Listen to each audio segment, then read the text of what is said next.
Tā tad labu vakaru, puiši meitenes. Tikko ieliku vienu video krieviski, un kāpēc liku krieviski, jo paskatījos, kas notiek Harkovā. Harkovā ir vairāki blogeri, kuri rāda savā pilsētā notiekošo. Un redzu, kad Harkovai tuvojās Krievu karaspēks. Un laikam pēdējie notikumi ir tādi, kad kaut kāds būvmateriālu veikals tika apšaudīts, ja uzspridzināts ar kādu raķeti. Un skatījos vairāku Ukrainas blogeru, tas ir vīriešu un sieviešu to uzrunu, ziņojumus par to sprādzienu, un tagad reku rāda, kā tie ugunsdzēsēji tur dzēš un ko un dara, un tagad topāja šitādi video. Es uzreiz iznācu ārā, lai parunātu un pastāstītu jums latviešiem visiem par to, kas notiek Harkovā, kas notiek Ukrainā. Un ja kādam kaut kas nav pielecis, tad es varu izstāstīt to, kad es tajā burzmā tur krievalodīgajiem arī cenšos rakstīt video, lai arī viņi saprot, ka viņiem Ukrainā, ja viņi neatgriezīsies no saviem grēkiem, jo jau ir 2 gadi, ja pirmajā gadā vēl es tur uztraucos un domāju, vai tiešām man ir taisnība, kad es tur baigi. Es jau pašā sākumā savus video rakstīju par to, kad Ukrainā Dievs dara savu tiesu, kad Dievs ir pieļāvis Ukrainā karu, un kad Ukrainai tas ir par viņu grēkiem, kā valstī, kā individiem, tur pastieties korupcija. It īpaši labi, es tagad nezinu, es skatos, piemēram, Lato lapsu, un viņš tur parāda, kas notiek Latvijā. Un līdz ar to, tāpēc es pagaidām klusēju par Latviju, man nav daudz nekādi video, jo principā, copy-paste var ielikt. Latvijā tāpat šeit visi kariņi un šleseri un visi zog, un visa valdība ir korumpēta, un visi ir uzpirkti, un visi šķēles, un pastieties, kurš ir iesēdināts cietumā, neviens, kurš ir nozadis miljonus, visi miljonāri. Var sakot, labi, atgriežamies uz Ukrainu. Situācija ir tāda, kad Ukrainā šobrīd jau Harkova, un kāpēc es saku jau Harkova, tāpēc, kad, pēc visādām ziņām, gan manā kanālā, gan Bībelē, gan pēc visa, mēs redzam, kad Ukraina drīz nebūs, kad Putins viņu visu paņems, un Dievs to pieļaus, jo Ukrainas cilvēki, Ukrainas tauta neatgriežās no saviem grēkiem, jūs saprotiet? Jo, atklāsmes grāmatā mēs lasām, ir teikts, kad tā kā Dieva dusmība izpaudīsies, kad būs riktīgās Dieva dusmas pār zemi, skaidri un gaiši pateikts, ka tie grēcinieki, kas tajā laikā dzīvos, ka tā vietā, lai viņi atgrieztos no grēkiem, viņi prasīs, uz augšu uz debesīm teiks, tur Dievs tur atver aizas vai uzgāz mums tur kalnus vai ko tur virsū, kā teikts, ja? Lai mēs apmēram, tur ejam bojā vai kā, ja? Bet tikai neatgriezties no saviem grēkiem. Un visā atklāsmes grāmatā mēs lasām, kad šie grēcinieki nevis, lai atgrieztos no grēkiem, tā vietā viņi paliks savos grēkos, viņi tur turpinās, un viņi nemeklēs atgriešanos no grēkiem un nemeklēs Dievu, nemeklēs Jēzu. Atklāsmes grāmata jau par to raksta, līdz ar to tas sanāk, ka Dievs uz priekšdienām jau zina. Bet atgriežamies tagad pie Ukrainas. Ja mēs redzam, kad Ukrainā, Harkovā, tikko arī skatījos tur tādas blogeres, tur visādus rupjus vārdus pielieto, tur, kā mēs sakam, matam, ja trīsstāvīgos, ja, vai ko, pilnīgi bezdievīgas blogeres, sievietes, cilvēki, vīrieši, ja kam tie kanāli pieder, visi ir pilnīgi bezdievīgi un lamājās un prasa, kad tas beigsies un kāpēc tas un kad tas vēlreiz beigsies. Mīļie cilvēki, jūs saprotiet Latvijā, līdz ar to es vienkārši runāju uz latviešiem, es jūs brīdinu, kamēr Dievs dos man dzīvot un elpot, es jūs brīdinu un jums pasaku jau tagad, kamēr vēl Krievu karaspēks nav ienācis Latvijā, kamēr nav šeit vēl nekrīt bumbas, nekrīt ātomieroči, ja? Jo jums jāsaprot, ka Krievija Ukrainā tur ņemās ar parastajiem, ja? Bet tā kā viņa ies tālāk iekšā Polijā, Lietuvā, Latvijā, Igaunijā un līdz Berlīnai un līdz Francijai un kur tur Parīzē un kur mēs zinām, kad maršēs Krievu karaspēks un puse Eiropa piederēs Krieviem, tad zinām to, ka tas visticamāk ir iespējams ar atomieročiem un kad šie laikam cilvēciskie resursi nav bezgalīgi Krievijā.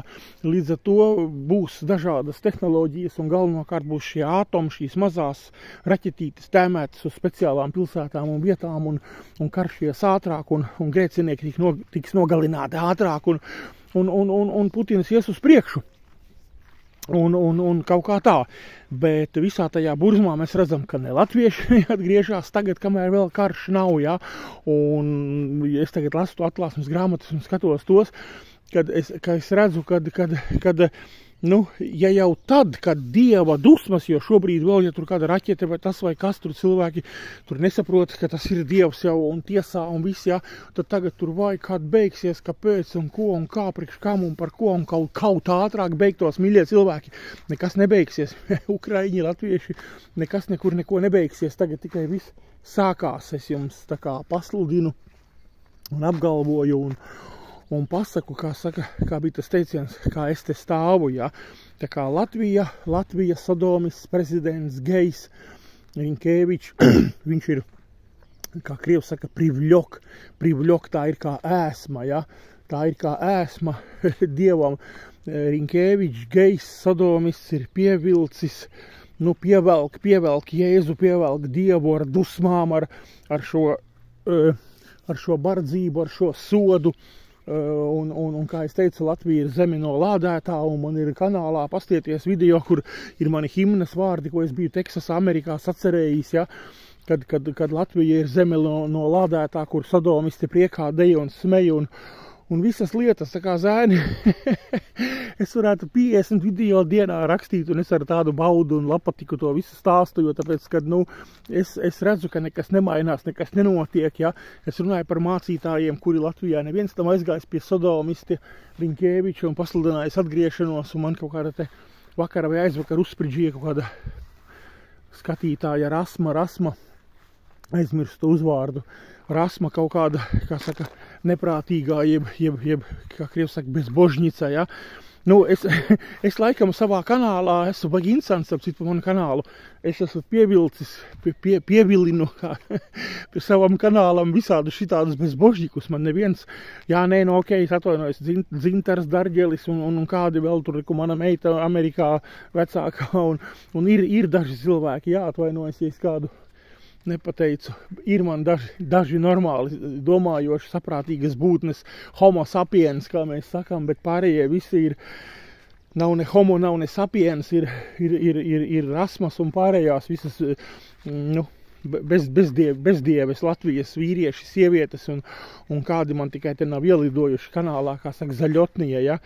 Tā kā puišu meitenes, atgriežamies pie Ukrainas, tāds retorisks video man tāds baigais, bet, gribēju pastāstīt, kad kamēr Latvijā vēl nav bērnu kliedzieni un vaimanas un kamēr pļauniekos un purvciemā vēl nav Putins iemetis raķetes un nav 5. stāva kaut kādi paneļi krituši lejā uz 1. stāvu un tur saspieduši bērnu smadzenes un pieaugušo smadzenes un zarnas vēl, kamēr nekarājās tur Ozolciema gatves bērzos vai ozolos. Bībele saka, atjēdzieties un atgriezieties no saviem grēkiem un pārstājiet un atgriezieties un nāciet pie Jēzus, jo rītdiena jums nepiedara un šodien jāizdara šis lēmums. Bet principā Latvija iet uz to pašu ar savu bezdievību, ar savu prezidentu geju priekšgalā, ar klusējošiem kristiešu mācītājiem, līderiem, ja? Jo, ja tu paprasīsi pēdējā solā sēdošam kādam kristietim atbildību, tas ir viena lieta, bet ja tu aiziesi un tev priekšā stāvēs kaut kāds tas Normunds Āboltiņš, Bauskas pseudomācītājs vai Open Games, kas ir uzradušies, un visādi Artūri no lūkšanu tīkla un pārējie visi, kas mums ir Gleškis, Peškis un Alvi Saukas, kas vairs nav Saukas. Zēnu meitenes, nu tā ir pornogrāfija, ne mācītāji Latvijā. Tas tāds ātrais kaut kāds nobeigums video.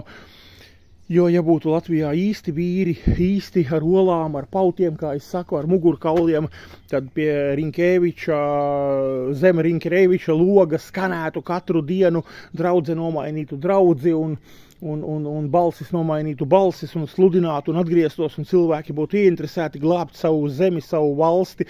Bet ja tagad kāds mudaks no kanceles jums pasludinās, ka viņam tur rūp Latvija, ka viņš mīl Latviju, ka kaut kādi karodziņi tur novembrī, kad mācītāji spraudīs sev kaut kur pie krūtīm, nu, es jums teikšu, tie ir liekuļi un bezdievi, un tie nav mācītāji, tie ir viltus mācītāji, tie ir vilki auju drēbēs, jo, ja tu būtu īstais mācītājs, Pirvim ģelam tu aizietu pie Rinkēviča un dienu nakti, un kā krievs saka, krovs nosu, sludinātu atgriešanos no grēka, no sodomijas, jo tu tad saprastu, ko Bībele saka, kad Dieva, var teikt, visas raķetes un visi ieroči ir vērsti pret Latviju, un vienā brīdī viņš viņus laidīs vaļā, jo viņš redz, ka Latvijas garīgie cilvēki neiet neko sludināt, jeb nesludina, un tas nozīmē, ka mēs pieņemam. Jūs saprotiet, neaizejot pie Rinkēviča un nepasakot savu